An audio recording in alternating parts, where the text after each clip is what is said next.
Hey everyone, and welcome to the foyer demo video. This is part of the Ginger with a Hammer remodel series. We'll start out the video with showing you what I used, and you can judge what you'd like to purchase as well to get this done. You'll want a hard hat to protect your head. You'll want a Tyvek suit to keep dust and debris off of you while you work. You'll want a full face mask, ideally, with a filter. This was the 60926 filter for the 3M mask I got. HEPA filters. This is for rigid. My shop vac is a rigid vac. What's called poly hanging or seaming tape. This will tape your plastic to any surfaces.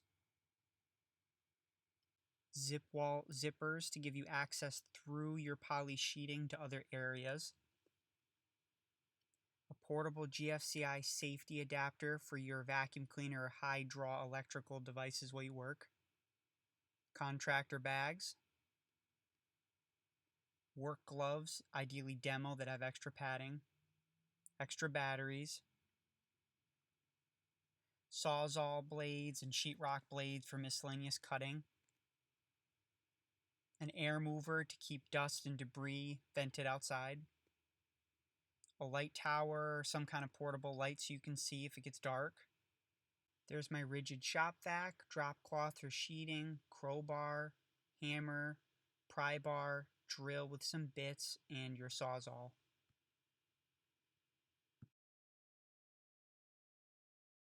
Alright, so in the foyer I started hanging plastic sheeting. I'm installing that red zipper there as part of the zip wall system. For those of you who know what that is, I won't go any further. I won't elaborate too much, but I do have another video how to install those zippers into plastic. And I'm just using plastic sheeting tape that I went over earlier to just seal any edges where the plastic meets a surface to try to seal out as much dust as possible.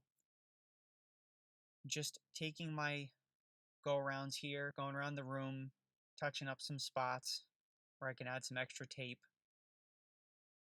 covering that doorway you see there, which goes towards our kitchen.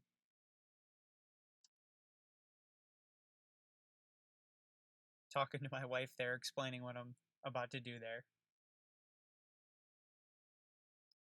Sealing that up at the bottom and the sides. And the same is true for this large cased opening that goes into our living and dining room, which are adjoining to the foyer here where I was working. So took my time to make sure to seal it right, seal it as tight as I could, and I actually put plastic sheeting on the ground as well.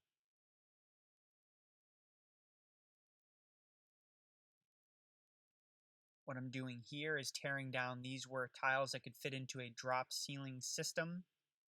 Get those out of my way. I turned off our electrical power to cap the knob and tube you just saw there that I was touching. So I tied that up so that was no longer a problem. And then after that, and seeing that I had basically 5/8 sheetrock, and then a thin plywood board underneath that, I continued to take the rest of the tiles down that were in my way, just taking some edge molding off there.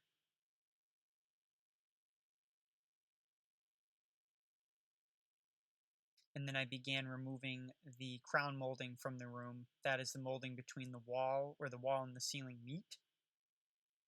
So I was just prying that over, and then this is when I realized, oh, it goes behind the chase right here.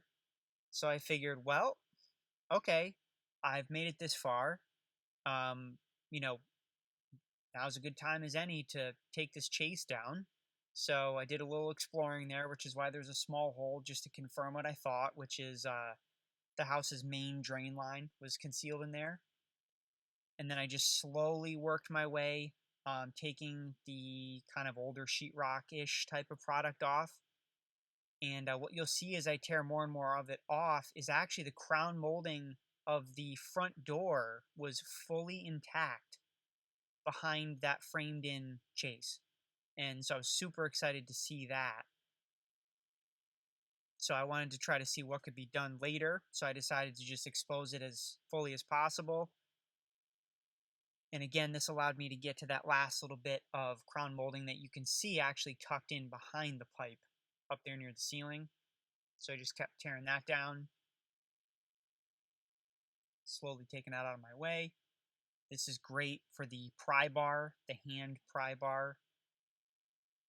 This is the heavy duty pry bar you see me using here just because of how rigid kind of the whole assembly was. So the sheetrock was screwed through the plywood into the ceiling joists. So there's quite a lot of beef holding that up, which is why you see me cutting it apart with the Sawzall. That was the fastest way to remove material. And you see me using the drill a lot. I think I think I took out like at least a couple hundred screws. And that was to make my life easier instead of trying to, basically fight against it. Take out as many screws as I could find, and then that allowed me to peel out much larger sections of it.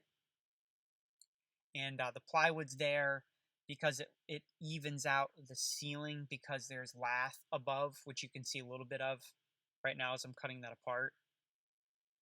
So it gave the sheetrock something more level across the entire surface to be able to be screwed to, and avoid a little bit of waviness you might have gotten with the lath. So I'm just tearing that down, taking more screws out here, just following that same process. It got a little bit better once I got into a rhythm, but at the same time, I could only go so fast. And you don't want to rush yourself because that's when you make mistakes and that's when you create more work for yourself. So just taking my time here and just taking it section by section by section, working my way kind of into the corner above the stairs.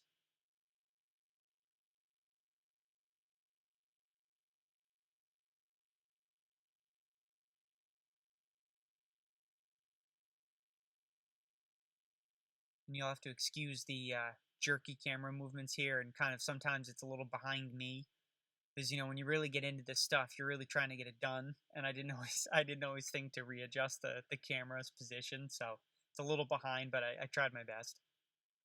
So facing the opposite direction here, this is facing towards our kitchen. Use the Ryobi light tower here that I've had for about a year now. That was a huge help once the sun went down. You can see how much light it's casting into the ceiling, and it is the only reason I was able to see what I was doing, because there's no ceiling light in there. I capped that off, so there was no other lighting in the room.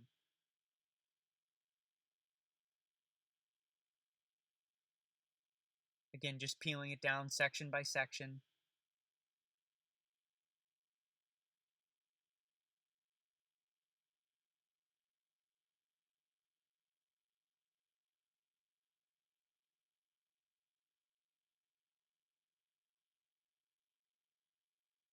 And that was a huge relief when I finally got that huge chunk down off the ceiling, because that really opened it up.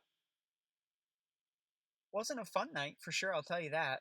I'm not gonna pretend like this was, easy work. The time lapse makes it look like it, took no time, but you can see it go from light to dark, and it needed to be done because the holes you saw earlier were from a plumbing emergency where the plumber had to cut holes into the ceiling to get access to install the drain line you see right above my head right now. It looked horrible the way he did it, and the hack job he did as he was cutting it open. Wasn't happy about it. And actually, we had contractors coming that were going to be doing work in the bathroom, and I promised them, I'm a huge person on keeping my word. I said I would have this opened up for them so they had access from below, because it would save us money, because that would give them access from above and below. So it makes it as easy as possible for them. It gave them the most open pathways to run and roughen whatever they needed to. So I knew it needed to be done, and they were going to start work the following day. So it absolutely had to get done. And now for everyone's favorite part, cleanup. So after I'm all exhausted here, I've been doing all the effort to rip everything down. I had to go through. I bagged basically just all the big chunks of whatever sheetrock was left, or some insulation in certain spots, like kind of like a loose, puffy, sometimes called cellulose insulation was left. So I'm bagging that up here. And then what I actually did was the floor is plastic sheeting as well. So you just watched me kind of roll it like a rug, did it side to side, and then rolled it toward the camera there.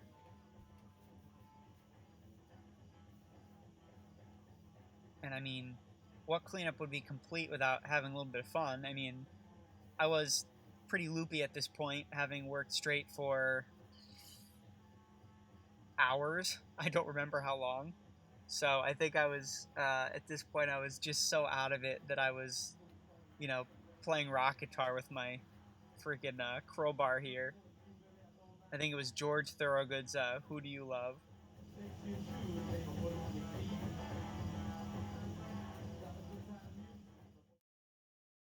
Whatever debris was left, I cleaned it with my Ryobi, or I'm sorry, Rigid shop vac, and highly recommend if anyone has large projects where you know you're going to make a mess. Totally worth it. And a little pro tip: look for, either ask if the floor model is available, or in this case, it was sitting on the showroom floor, like kind of in the retail space. I asked, and I got about 50 or 60 bucks off of this one, and it's worth its weight in gold. And that's it. Just wrapping up the vacuum cleaning and called it a night. If you found this content helpful, definitely subscribe and hit the notification bell to get more content just like this. See you in the next video. Keep hammering away.